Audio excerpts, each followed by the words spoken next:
हमको लगता है ना कि आदमी को तो बहुत आसानी से सब मिल जाता है। नहीं, औरतों को जो चीज़ें मांगती भी नहीं हैं वो, तो भी उन्हें मिल जाती हैं, और मांगने की ज़रूरत भी नहीं होती है तो भी उन्हें मिल जाती हैं। आदमी को उन्हीं बेसिक चीज़ों को पाने के लिए जद्दोजहद करनी पड़ती है।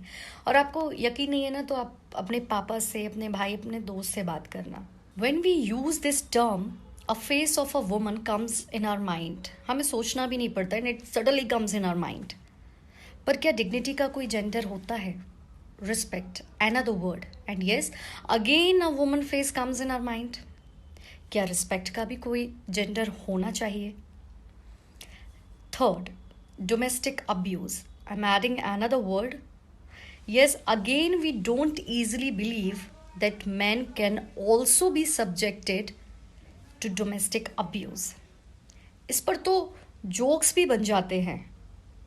अगर आदमी ये कहे कि उसको घर में प्रताड़ना होती है, क्योंकि आमतौर पर माना जाता है कि प्रताड़ना और घरेलू हिंसा का मतलब है फिजिकल अब्यूज़। नहीं, साइकोलॉजिकल इमोशनल अब्यूज़ भी डोमेस्टिक अब्यूज़ की ही श्रेणी में आता है।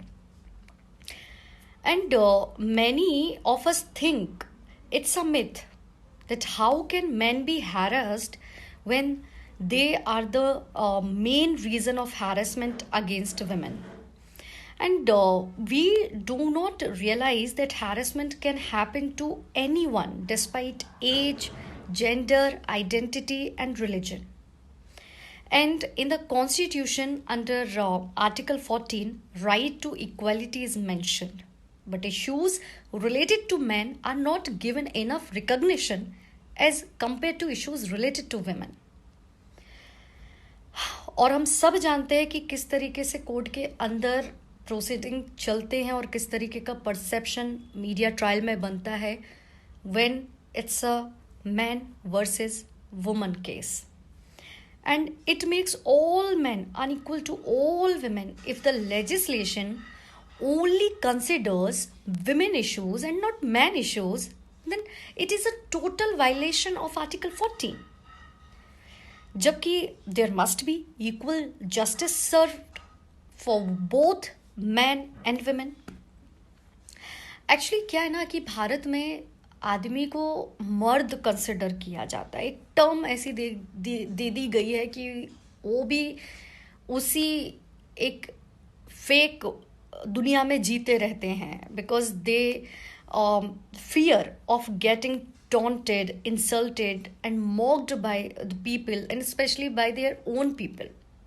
और आदमी का क्या होता है ना कि आमतौर पर उन्हें नहीं पता होता है कि किस तरीके से नकाब पहने जा सकते हैं. जैसे औरत मेकअप से, लिपस्टिक के कलर से ये तय कर सकती है कि कौन सा मेकअप करेगी तो कॉन्फिडेंट दिखेगी और कौन सा मेकअप करेगी तो डल दिखेगी, सैड दिखेगी. और क्योंकि इससे बहुत सारा परसेप्शन सेट भी होता है महिलाओं के लिए, जितना मैंने अपने आसपास देखा है कि देखते ही समझ आता है अरे ये तो दुखी महिला होगी, अरे ये तो अच्छी महिला होगी, अरे ये तो बुराई होगी उनके मेकअप से, उनके कपड़ों से. पर आदमी का क्या है ना कि वो जैसा हुआ है पैदा वो वैसे ही रह जाता है. तो मेरा बस यही मानना है कि जब आप डिग्निटी की बात करें ना तो प्लीज़ ह्यूमन डिग्निटी की बात करें. और जब रिस्पेक्ट की बात करें तो respect for all the genders की बात करें. और जब डोमेस्टिक अब्यूज़ की बात करें तो ये भी सोचें कि जितना इम्पोर्टेंट औरत का होना है उतना ही इम्पोर्टेंट आदमी का भी होना है, वाइस वर्सा.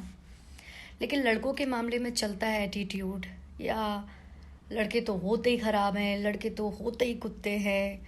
तो इमेजिन कीजिए कि अगर कुछ ऐसा कर दे कि सारे लड़के इस धरती से कुछ मैजिक हो जाए और वो इनविजिबल हो जाएं, या क्योंकि सारे लड़के तो क्रिमिनल ही होते हैं, या कभी भी मैन वर्सेस वुमेन की फाइट हो तो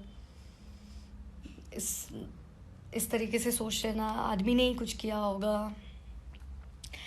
ऐसे में सारे आदमियों को एक साथ जेल में डाल दें तो सोचिए कैसी लाइफ हो जाएगी. अगर आपको इससे भी चलता है तो कोई प्रॉब्लम नहीं, और अगर नहीं चलता है तो सोचिए.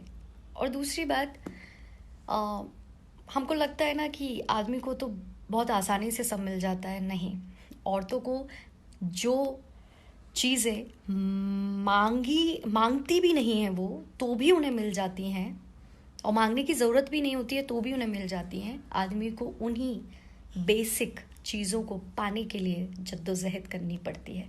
और आपको यकीन नहीं है ना, तो आप अपने पापा से, अपने भाई, अपने दोस्त से बात करना। वो सारी चीज़ें जो आपको एफर्टलेसली मिल गई हूँ, और वो चीज़ें जो अ, पुरुषों को किस तरह से मिलती है, इसके बारे में उनसे क्वेश्चन करना। You will get the answers definitely. तो इस वहम से वापस आ जाइए, इस गलतफहमी से निकल आइए कि आदमी का तो सब कुछ चलता है और आदमी को तो सब आसानी से मिल जाता है, और आदमी की डिग्निटी चली भी गई तो कोई फ़र्क नहीं पड़ेगा, उसकी तो आगे ज़िंदगी जैसे पड़ी ही नहीं है, या उसकी ज़िंदगी पर तो, उसके करियर पर तो कोई फ़र्क पड़ता ही नहीं है। इस वहम से वापस आ जाइए। और मैं ये सब बातें 2020 के बाद करती हूँ, उसके बाद से करने लगी हूँ।